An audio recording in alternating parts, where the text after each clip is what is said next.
God, you're awake. Kamusta ka? Ano nararamdaman mo? Nahihilo ka ba? May masakit ba sa'yo? Mabuti na lang pagkadilat ko, ikaw yung una kong nakita. Alam mo, nung nagdilim ang paningin ko, akala ko matutuluyan na ako.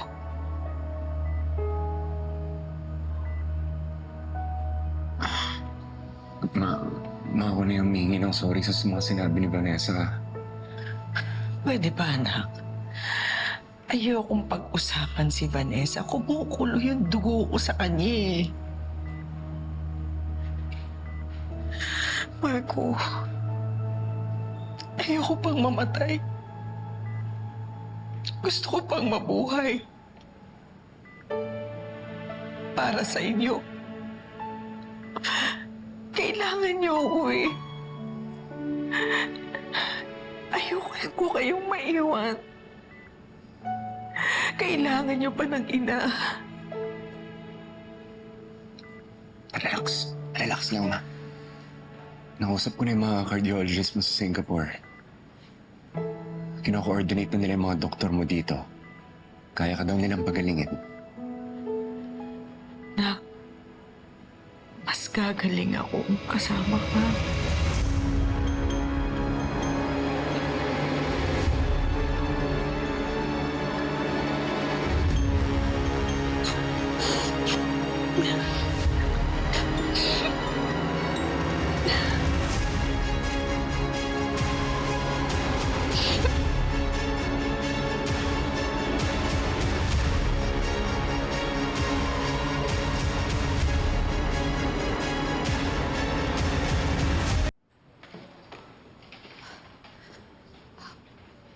Nurse, saan pa yung kwarto ni Mrs. Sylvia Panganiban?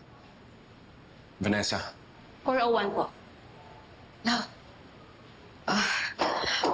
Si Mama, kamusta siya?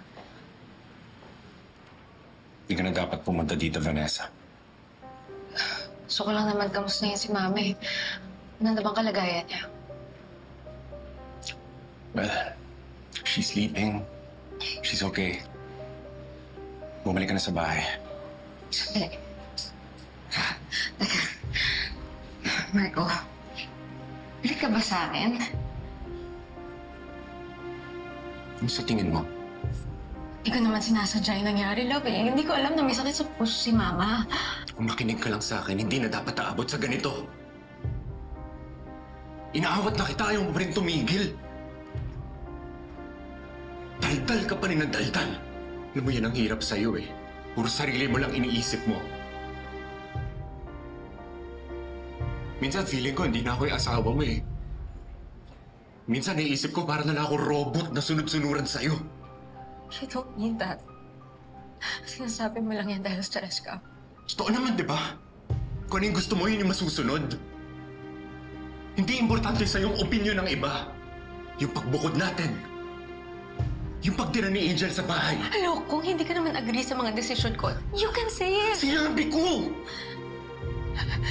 Sinabi ko! Lagi kong sinasabi. Pero lagi kang may sagot. Parang importante sa'yo para tayo may competition. Lagi! Kung sino may pinakamagandang argument. Vanessa. Pagod na ako. Napapagod ka na. Marco, tinatanong kita. Napapagod ka na ba sa atin? Kailangan ko na bumalik sa room. Hinahanap na ako ni Mama. Umuwi ka na bantayan mo yung mga bata.